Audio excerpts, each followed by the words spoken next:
back to Inner Peace Better Health. I'm your host, Saima, and tonight's episode is a deep dive into the fascinating world of internal family systems therapy. I'm joined by Lisbeth De Sa, IFS practitioner, educator, writer, and trauma healer, whose work blends therapy, meditation, and even laughter yoga to guide people toward true inner harmony. Now, if you have ever felt like different parts of you are odds, this conversation will unlock new paths to peace and healing. Let's begin. Lisbeth, welcome to the show. Hello, thanks for having me. Warmly welcome. Now, Lisbeth, for those and new to internal family systems, can you explain what IFS therapy is and how it differs from traditional talk therapy? Sure. So it's a method of psychotherapy and a way of understanding what's going on inside. And at the heart of the model is this idea of the multiple mind, that we're made up of different parts or sub-personalities. And it really goes against the current monolithic thinking that there is just one of us, just um, one Lisbeth, when really there are many parts inside. And it may help sometimes to realize how much we take it for granted that we have this understanding in our everyday lives anyway.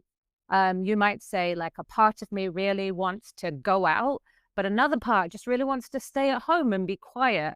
So we have different parts of us with different needs, different agendas. Some parts of us have experienced trauma. And what the IFS model does is we go to access those parts of us using the self energy, which is who you are at core, your essence. And we use that place of healing and compassion to witness the pain and trauma of those often younger parts and help them release that pain so that they can re-experience joy, creativity, and bring more integrity within ourselves. That's noteworthy. Now, can you share one common aha moments your clients experience early in the IFS journey? Yes. So first of all, I've noticed that people experience hope quite early into their IFS journey. So sometimes people have tried other modalities, such as different methods of talk therapy.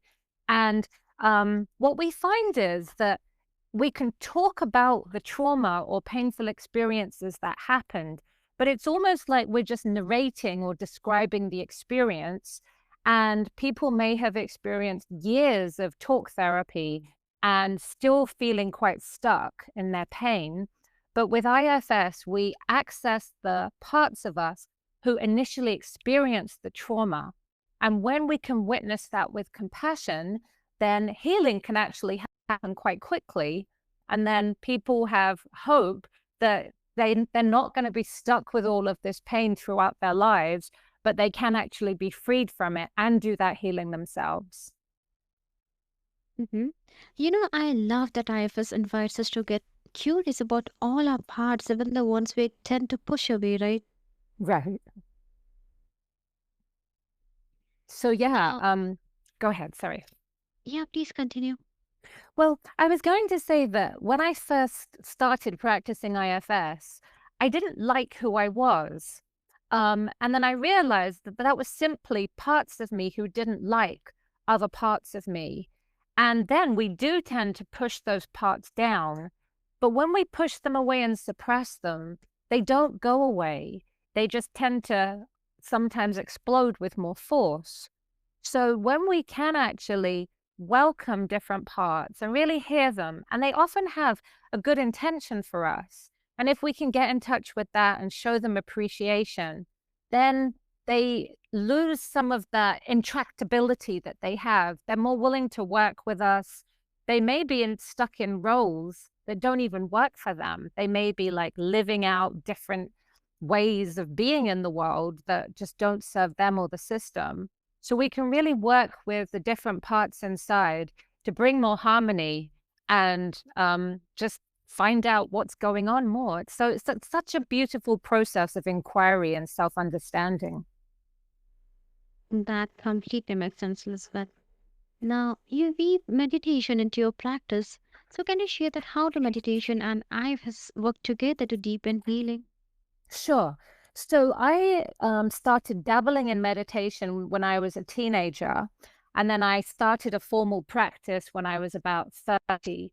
And mindfulness meditation, it's all about going inside, noticing what comes up, returning to your breath, and knowing that eventually everything will pass. Meditation got me so far in my healing journey, but sometimes I just felt a bit hopeless. Like self awareness was great, but it only took me so far. There was still pain and trauma that I could be aware of, that I could notice, but I didn't know what I could do about it. But I do see IFS as essentially a mindfulness-based practice because it really helps with knowing what's coming up inside, what's going on with our parts, what's activating them in different situations. So combining meditation with IFS is like a superpower because it really enables us to notice the different parts, notice when we're not relating to them with compassion, bringing compassion to them, and then inviting healing.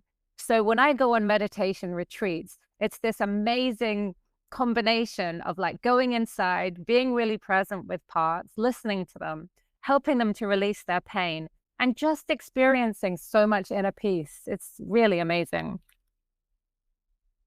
Mhm. So, is there a specific type of meditation you find pairs best with IFS work?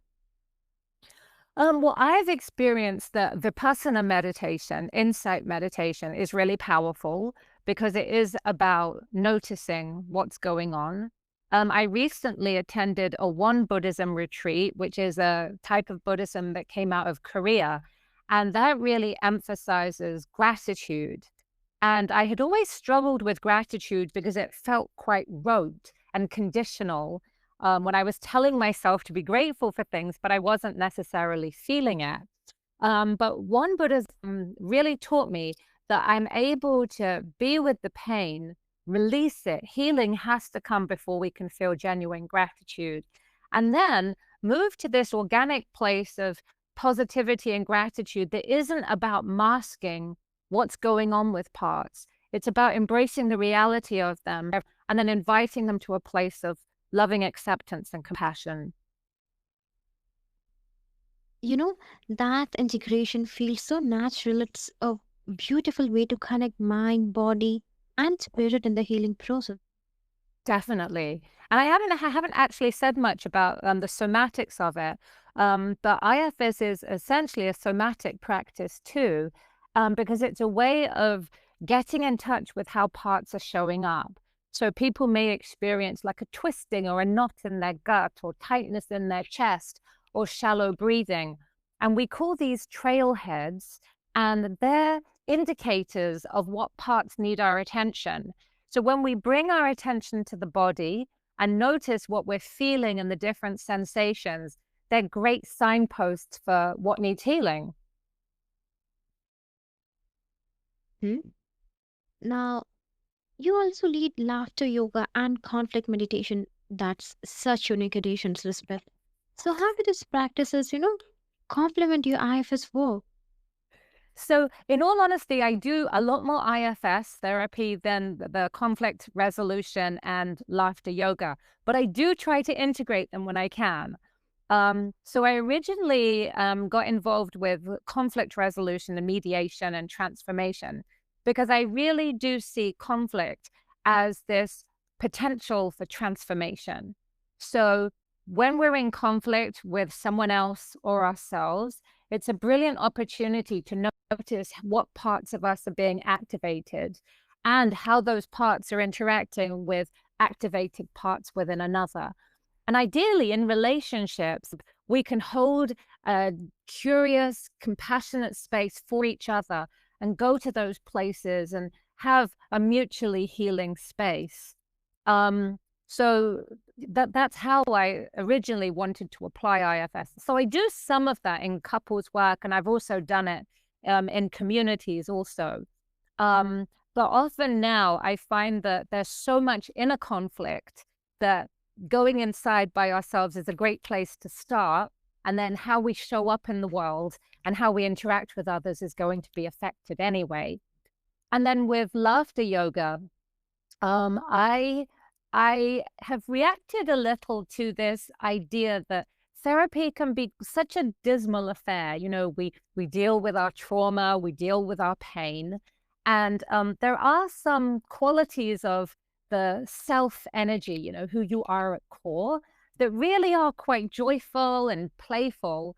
And I wanted to bring more of that energy into my work. So, laughter yoga is about doing different, essentially breathing practices and yoga exercises to just bring more unconditional laughter into our lives. And it can seem a little bit awkward and forced, but as the saying goes, we don't laugh because we're happy because we laugh. And it really is just a fun thing to do. You know, when I just have a few moments to spare, there's always an online group somewhere to join and just laugh with other people for no good reason. Yes, I completely agree, Lisbeth. So, do you find humor plays a role in lightening the intensity of inner work? I really do. I really do. Because I think sometimes we can take ourselves too seriously. And I just think also when we heal, we do tend to be more joyful. And I think if we can just bring more laughter, joy, playfulness into our lives, we just have more fun. And then that facilitates more healing, opens up more space for it and for more connection within ourselves and with others too. That's, such a refreshing reminder that healing doesn't always have to feel heavy. Joy can be a breach too, right? Right, right. So yeah, so I would like to see more of that in people's understanding of therapy. Sometimes clients come to a session and they might say, everything's going great. You know, I don't know why I didn't cancel the session.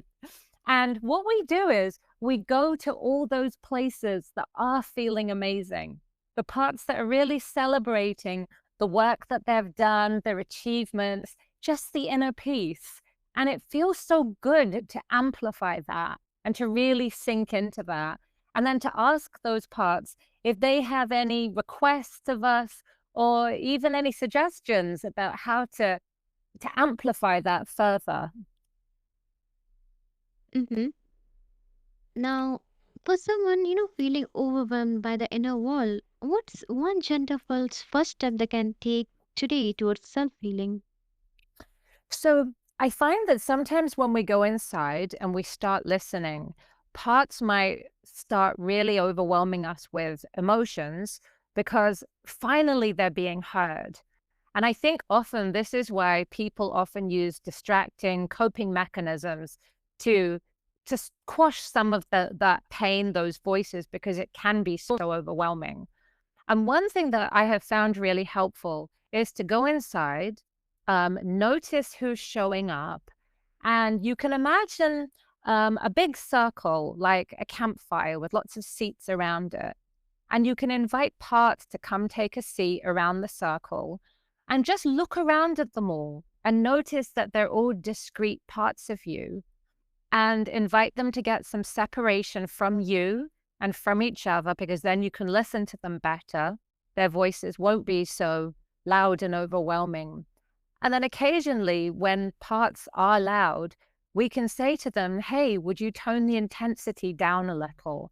And this is a really useful tip because it can just help just in life generally when we're feeling that everything's a bit much. And just say, hey, if you're at an intensity of an 8 or a 9, would you tone it down to a 6 or a 7? And often parts agree because we tell them that if they do that, we will be able to manage listening to them better. We'll be able to hear them more clearly. And these parts really want to be heard. So generally, they comply. Sometimes they don't. And then we need to talk to them and find out what's stopping them from toning it down. But generally, it really works just to make the intensity a bit more manageable. That's indeed useful. So, Yeah. how can we begin to, build a relationship with the inner parts without feeling intimidated? So I would say meditation is a great way to start because it's just about listening and noticing who's present. There are other things you can do, like journaling. Sometimes people will journal about a different issue that's bothering them, and they might even journal in different color inks, one color for each part. And that's just building up practice of recognizing them as distinct parts within you and committing to listening to them. And I will try to bring in listening to my parts into as much of my daily life as possible. So I always use washing up as a great example because I love washing up. It's a nice, quiet activity. And I can just go inside while I'm washing up and say, hey, who's present right now? I just want to get to know you and just start listening to them. And then, of course, it's really important to find ways to really amplify your self energy. And because the self is the place where the healing happens in IFS, it's great to have a good understanding of what that is. And I invite clients to think of a time, to remember a time when they felt truly themselves, really authentic, like this is who they are. And when they describe those moments, it's often, it feels almost timeless. They feel so utterly full of joy and authenticity. So I invite them to bring more of that into their everyday lives. And that can be through practices that really make them come alive, like dancing, walking in nature, doing art, journaling, meditation, making music, just whatever feels really fun and joyful. Really comforting. Sometimes the hardest part is just getting started and you make it feel so doable, Lisbeth. Yeah, I mean, I really want it to be something that people practice in their everyday lives because while I do see clients one on one, for me, this is so much more than a therapeutic modality. So I used to be a teacher, and for me, this is something that I want to help people bring into their everyday lives. I don't want them to just see me for an hour every week. This is something that they can do all the time. And then so much more healing happens. Even if it's just the small stuff, it doesn't have to be the big shifts and unburdenings. It can also be just like small amounts of compassion touching these parts and just bringing more love into our lives. Lisbeth, thank you for illuminating the path to inner peace with such clarity and warmth. And to all Thank our you. listeners, warmly welcome. If you're ready to explore the richness of your inner world and heal from the inside out, Lisbeth's work is a beautiful place to begin. Stay kind to yourself and keep walking the journey.